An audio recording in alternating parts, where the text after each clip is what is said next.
super excited ako i-share sa inyo to guys. Ito yung mga pangalawang investment na natin. Sinabi ko sa inyo na mag-iipon ako para makabili tayo ng mga magagamit natin for produce tayo ng quality video. So ito, nakapag-ipon na tayo at ito, excited na akong i-open at i-share sa inyo kung ano to. Flex na natin agad yan. Ito siya. Ayan. Nakikita niyo ba yan? Ayan. This is from TNW Wireless Microphone 830. Plug and play na rin pala to guys. May 60 meters accessible reception na siya. Kaya kahit malayo kayo, abot na abot pa rin siya. Ang tagal ko rin pinag-isipan kung bakit ito yung gusto ko. Kasi nga, dahil sa itsura niya. Napaka-compact niya lang. Ayan. Yan. Tapos, ito yung kanyang case. Yung case niya pala, pwede mo na siya dito i-charge sa case niya mismo. See yung kanyang port. Ayan guys, oh. TNW. Andyan. Yan. Andyan na sa loob din yung mga wireless microphone. Ito yung voice ko without the wireless microphone. Tapos mamaya iti-testing natin kung ano or kung gaano siya kaganda kapag meron akong mic na. Andito yung kanyang receiver. Yung receiver niya guys is Type-C. So kung yung phone nyo ay iOS, kailangan nyo rin ng adapter. So ako kasi meron akong adapter dito dahil nga ang gamit ko ring wireless na microphone is Type-C. So ito yung adapter niya. Pwede rin kayong bumili sa shop nila. Ilalagay ko na lang din dyan para if ever na iOS kayo, bili kayo ng adapter. Tapos ito naman yung kanyang receiver. So Type-C rin yung receiver niya.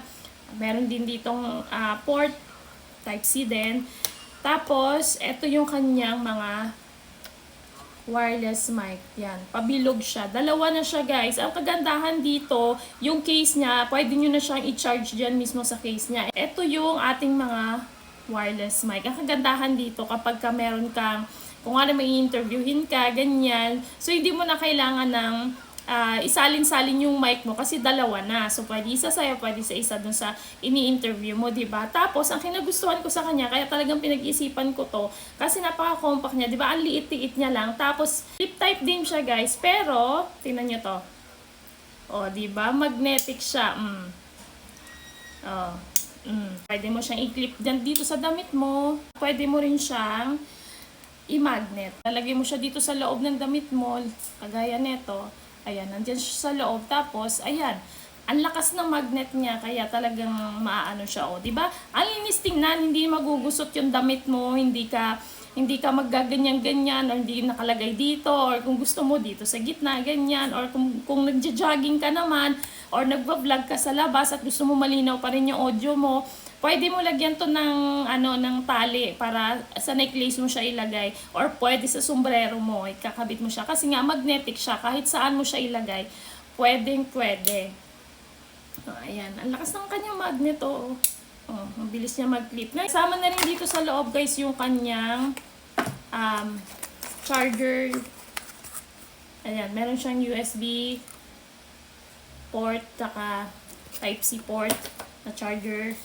And meron siya manual na madalas naman din hindi natin binabasa, tinitingnan lang natin. Pero syempre, uso na kasi ngayon yung mga review, kaya nanonood na lang tayo ng mga review. Sa loob na itong case guys, makikita nyo, ayan yung may mga bilog-bilog dyan. Yan kasi yung parang para ma-charge sila yung dalawang microphone natin. So ito, tatry na natin ang ating microphone. Tatanggalin ko lang to para ma-check. Magaling din natin itong mga nakalagay dito. So, ayan na guys. Check natin ha. Press ko lang yung dito. Yung voice natin with microphone guys na malapit sa aking bibig. At hindi pa siya naka-on yung kanyang noise reduction. Naman ang aking voice kapag kinabit ko na yung wireless mic dito sa aking damit without noise reduction. Hindi ko pa na ilalagay yung noise reduction guys kasi dalawang kulay ang dapat dyan, isang blue tsaka isang red. So yung red, yun yung indicator na naka-open yung ating noise reduction. So i-open na natin yung ating noise reduction. Openan. So nakikita nyo na may dalawang kulay na dyan. Isang blue, tsaka isang red. So, ayan yung ating voice with naka-open na noise reduction na nakakabit dito sa aking damit na malayo sa aking bibig. Ngayon naman, ilalapit natin siya. Ayan.